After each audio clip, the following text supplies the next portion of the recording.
Pas beaucoup de nouveautés donc chez BMW. On va faire un petit point donc sur toutes les marques et là en l'occurrence les informations sont intéressantes, mais la plateforme donc Neuyo Class donc qui devrait y arriver, enfin la plateforme je sais plus comment elle s'appelle, mais en fait c'est le renouveau on va dire de BMW, même s'il s'en sort plutôt bien.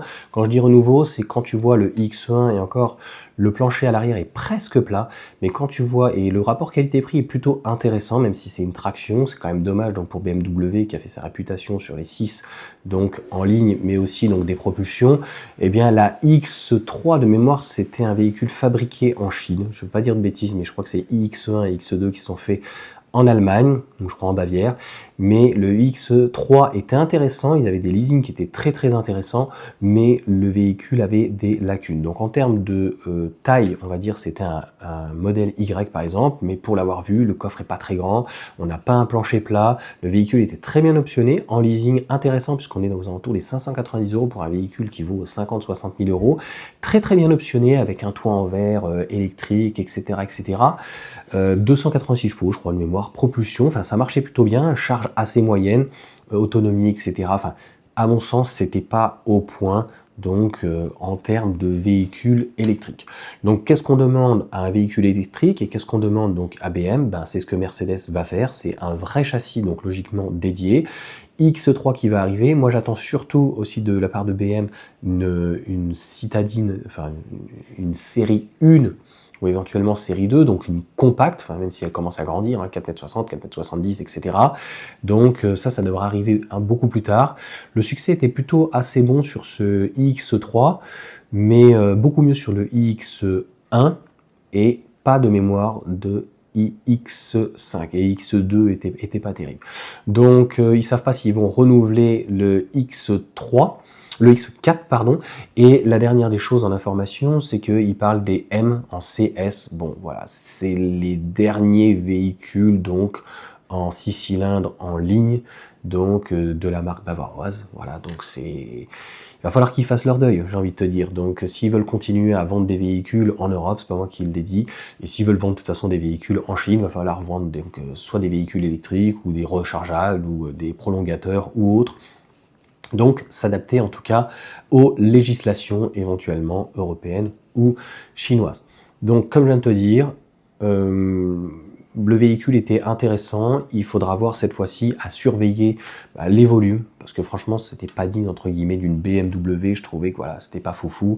Le plancher cette fois-ci donc qui soit plat, et le X1 est vraiment bien réussi donc au niveau de sa planche de bord, donc là ça demandera un plus gros travail, et par rapport à X1, donc comme je te dis, c'est 204 chevaux en traction, ce qu'on demande, c'est une belle propulsion, et éventuellement une 4 roues motrices et un véhicule qui tient. Moi, j'avais essayé, non pas le 204 chevaux du X1, j'avais essayé le 4 roues motrices, j'étais très étonné de voir, il faisait une offre, je crois, aux alentours des 500 €, si ça pouvait remplacer mon véhicule, le modèle Y notamment.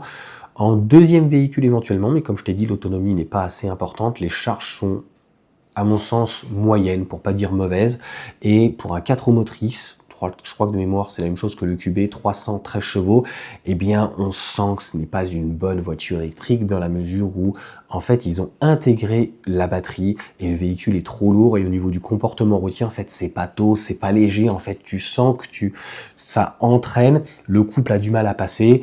J'ai le même ressenti on va dire avec la Mégane, et même si je la trouve très dynamique et le moteur très volontaire, là dès que tu commences à mettre un peu le pied dedans, tu sens que le châssis il est dans les choux. Le châssis, donc c'est pas plaisant. Tu as un véhicule qui a du couple, tu as un véhicule qui est en électrique à moteur, donc demandeur, mais tu ne peux pas exploiter 50% en fait du véhicule, dans la mesure où voilà, ça va te retirer un petit peu de plaisir, puis j'avais pas trop aimé le sélecteur ou quoi, donc j'espère en tout cas qu'ils vont s'améliorer, des sièges assez fermes, franchement, et même un dossier vraiment très raide. Donc voilà, il va falloir corriger tout ceci.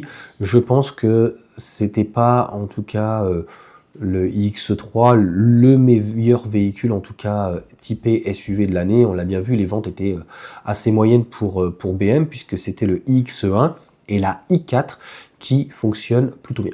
encore une fois, moi j'attends de voir ce qu'ils vont nous faire donc avec la Neue Klasse, surtout la i4, elle est en place pendant quelques années, mais une compacte, donc typée série 1, de voir en fait qu'est-ce qu'ils vont vraiment BM nous proposer.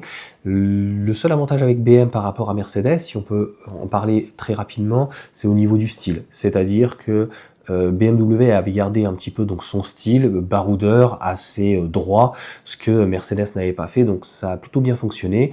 Avec là par contre des très grosses calandres, j'avais vu le restyling je crois du X3 en hybride rechargeable, j'ai trouvé ça hideux, mais là en fait c'est bizarre, on va retrouver donc des calandres beaucoup plus petites, alors attention avec beaucoup de LED, beaucoup très lumineux, j'ai rien contre, je trouve ça très joli en termes de style, mais sur la route quand tout le monde va commencer à avoir des sapins de Noël, je sais pas ce que ça va donner, honnêtement je pense que ça va pas être dangereux, mais ça va faire beaucoup de réverbération. En fait, les feux sont de plus en plus puissants, et rajouter des bandeaux lumineux un petit peu de partout, à l'avant, derrière, bientôt ils vont nous en mettre sur le côté et pourquoi pas en dessous.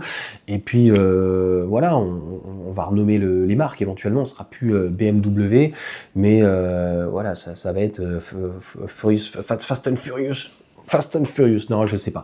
Vous me dites ce que vous en pensez, moi c'est mon avis en tout cas, et c'est pas que je crois un peu moins sur BMW, j'attends de voir, je te dis, au niveau de la plateforme, si elle est vraiment une vraie électrique. Je trouve que Mercedes a des choses à jouer beaucoup plus avec leur plateforme, en tout cas MMA.